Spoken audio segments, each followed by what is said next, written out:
Good morning, everybody. It's Friday. No, it's not. It's Thursday. I got my days mixed up. Welcome to RTO with your host Iain. Today is then and now, and it's just ironic that I decided to do ZZ Top, and after yesterday's sad news, this show is dedicated to Dusty Hill and all those ZZ Top fans and the rest of the guys in the band. It's just, I just can't believe what's happened. It's so sad, and for me to be doing this show today anyway, I think it's a fitting tribute. So, ZZ Top, formed in Houston, Texas, 1969. Obviously the group has been Billy Gibbons, Dusty Hill and Frank Beard from day one. They really have been a working band. Their lyrics are fantastic. They focus on their Texas roots. Their live performances are just unreal. I was so lucky to go and see them. I only saw them the once, but I'm so glad I did.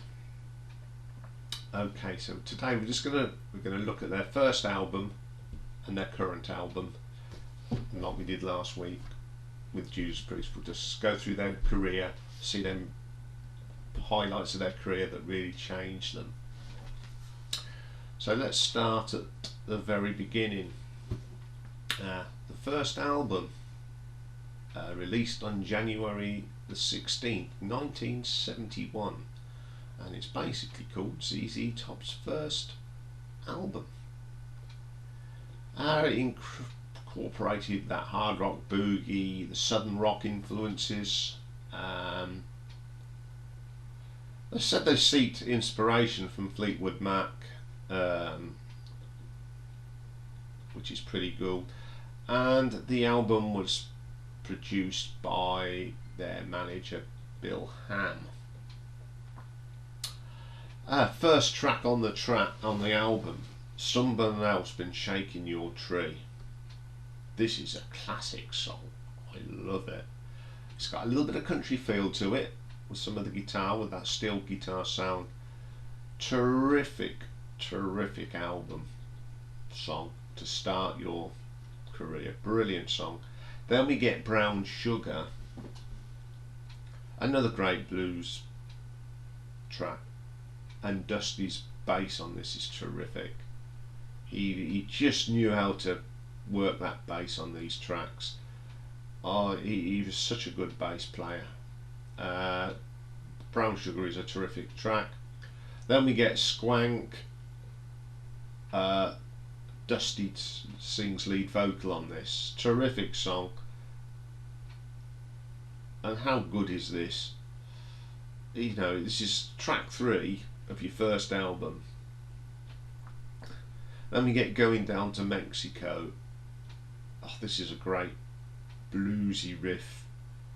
Stonking bass line from Dusty, and he sings on it again, and it is just a terrific track. Old Man, this is a classic slow blues number. Billy Gibbons' guitar solo on this is electric. Absolutely brilliant song. Then we get Neighbour Neighbour. This has got some great driving riffs from Billy. And Dusty's bass and Frank's drumming on it is terrific.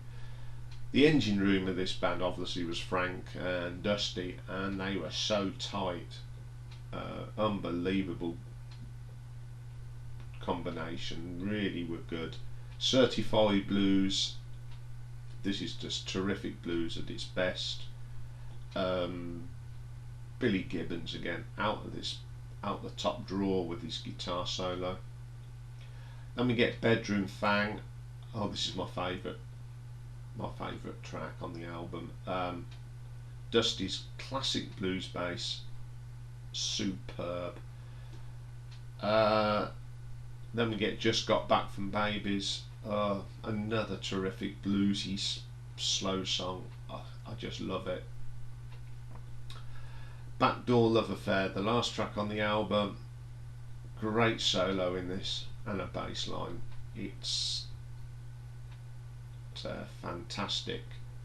Got a really great reception. All Music quoted, they gave it 3 stars, stating ZZ Top's first album may not be perfectly polished, but it does establish their sound, attitude and quirks, and that is spot on. From day one this band was great. They are my favourite blues band, without a doubt. So let's give it some scores. Okay, song quality gets a 5 out of 5. They are great songs. Billy Gibbons wrote some great stuff. They all did. They wrote some terrific stuff. Production wise, considering this was made in 1971, the production is really good.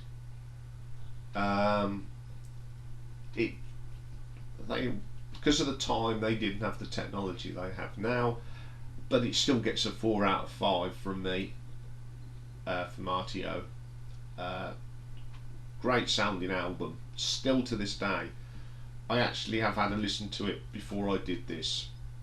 When I got up this morning, having a coffee and that, put on this album, just reflection and what happened yesterday, and I just still love it to bits today.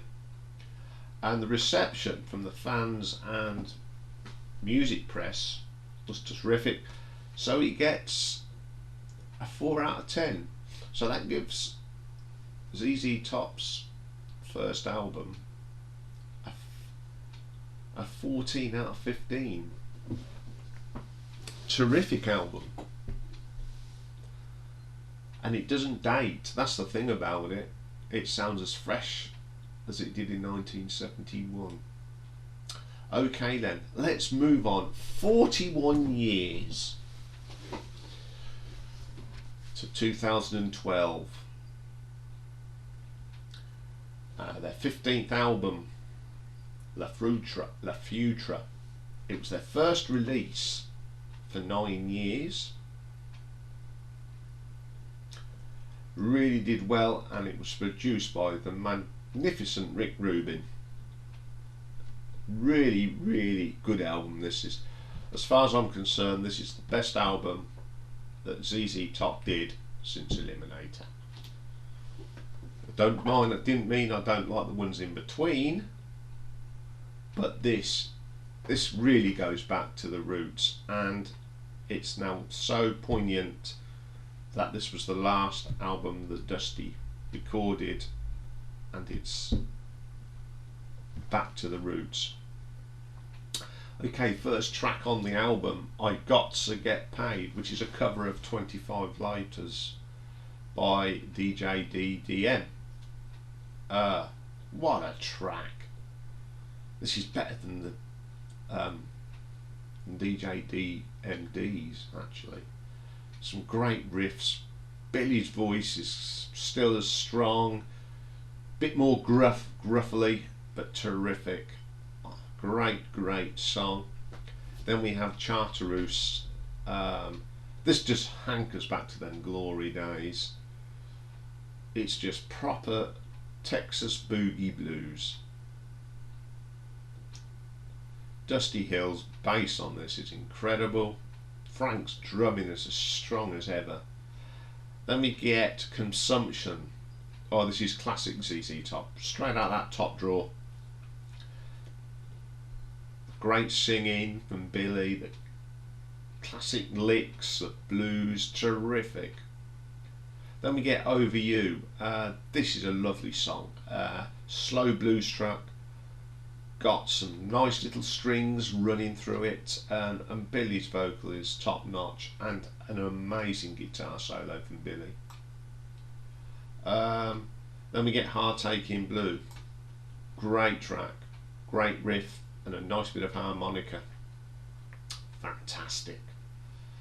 I Don't Want to Lose You. Love the riff in this. This is just solid ZZ Top blues. You just can't get any better than that track. Well, you can, because the next one, Flyin High, is great. This is so much in the vein of the AC/DC style of blues with Bon Scott from more power rage sort of time. Great track, love it. Great guitar solo, great bass, great drums, of course. Then we get to my favourite track on the album, It's Too Easy Mañana. Slow blues, stunning guitar, a deep meaningful bass line, absolutely brilliant. And then Big Shiny 99, this is just pure quality. I can't say much more because it's just good old fashioned blues done ZZ Top style. Then we have, to end up the album, Have a Little Mercy, again classic ZZ Top, something straight off of T-Jazz sort of era. Great track.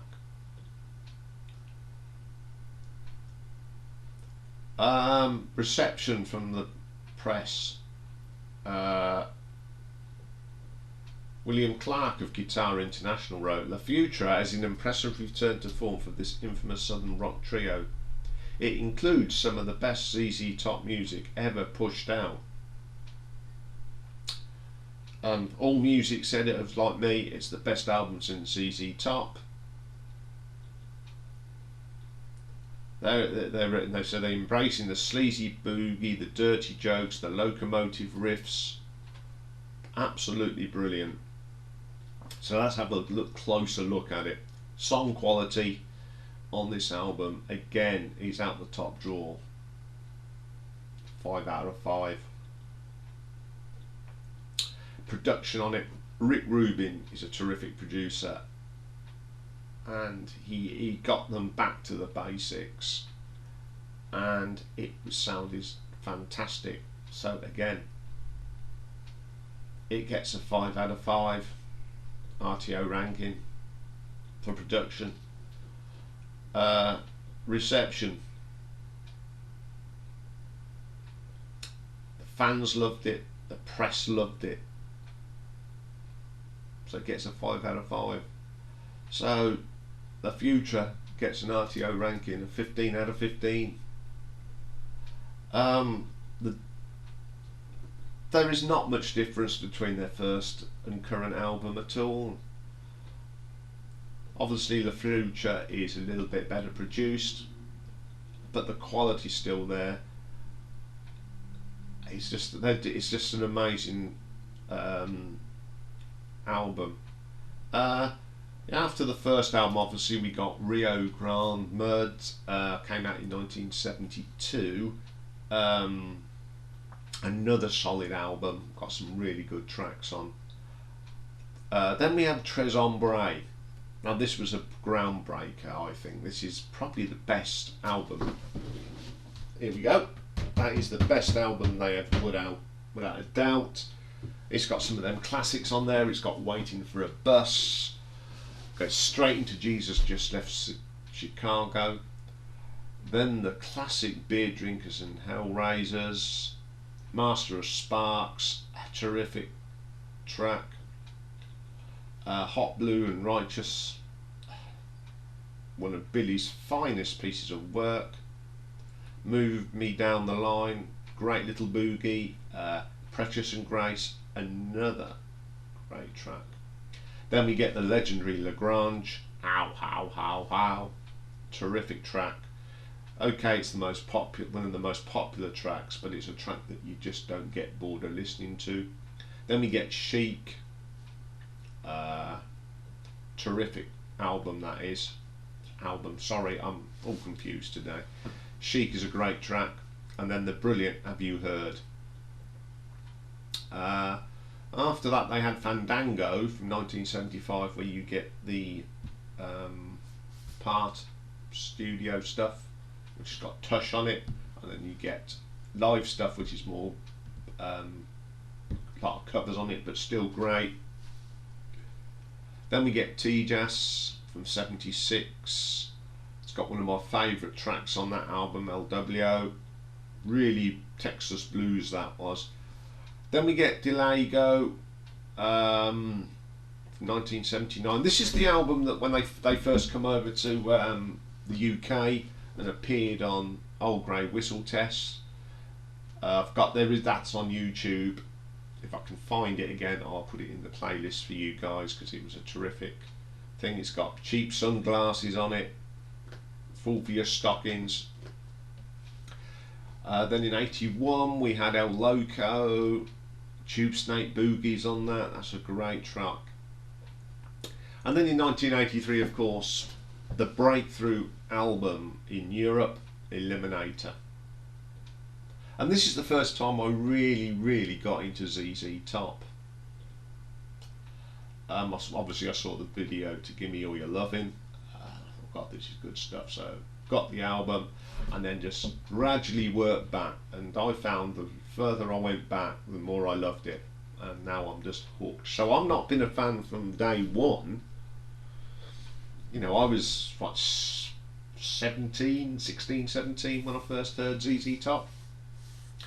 And they are a very special part of me now, and always will be now. So we've got the classic Give Me All Your Lovin', Got Me Under Pressure, love that track. Sharp Dress Man, great track. I Need You Tonight, it's okay, it's not my favourite ZZ Top. I Got the Six, terrific song. Legs, legendary. Thang, another good track. TV Dinners, love that. Dirty Dog, If Only I Could Flag Her Down, and Bad Girl, great album. But unfortunately after that they got a little bit more commercial. I mean, Eliminator was the breakthrough, and I can understand they wanted to sell records in Europe. Then you got Afterburner and Recycler. Afterburner is it's probably my least favourite album. But I am going to do now a ZZ Top ranking the albums on a Wednesday marathon at some time. I think it's fitting that we need to embrace the great ZZ Top at the moment.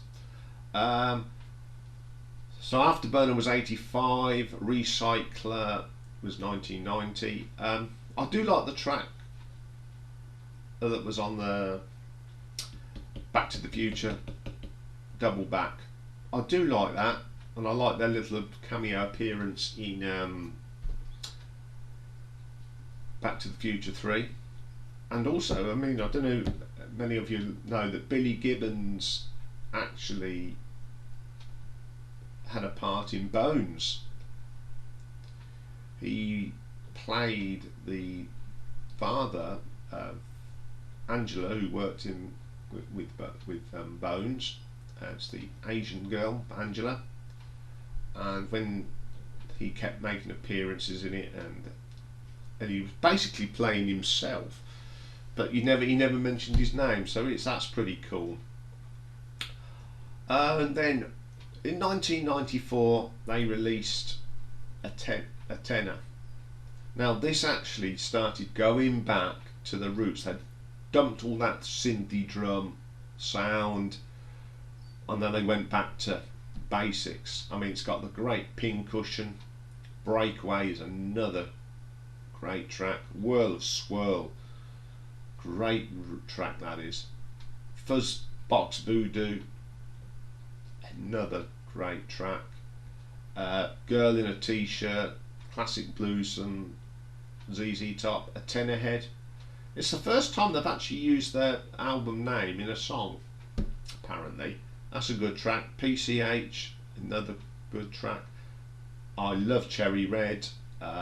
Cover Your Rig. Lizard Life, Going Down. Proper blues. It was starting to get back to basics. Rhythm Machine, another good album. It's just dirty blues. That real dirty sound. Then you got Triple X, you got some live stuff on there. Mascarello, well, we've got Rhythm was 1996, Triple X was 1999, and Mascarello was 2003. It's an alright album, but they put too many tracks on that, and it sort of loses itself, but some quality tracks are really good. So that led us up to the Futura. Now, before I did this morning, I literally scoured the net to see if there's any news on what's going to happen with ZZ Top, and I found this. This is a statement from the band, and I'll read it to you. On the 28th of July 2021, ZZ Top announced in a statement that Hill had died at his home in Houston at the age of 72. The band played their first show without him 5 days earlier in New Orleans at New Lenox in Illinois. At this show, ZZ Top's long-time guitar tech, Elwood Francis, filled in for Hill, who was unable to perform because of hip issues. Within hours of the announcement of Hill's death, Gibbons confirmed that ZZ Top will continue as a band and that Francis will replace Dusty, declaring the show must go on. That's great news. Can't stop going on, because also I found a little bit that Dusty Hill said from September 2019. There's a good chance ZZ Top will release a follow-up to La Futura. This is what he said: we've got a lot in the can. It depends how we want to put it together or redo or whatever, because it's years of stuff. We've just recorded everything and then we go. So that's pretty good news, actually.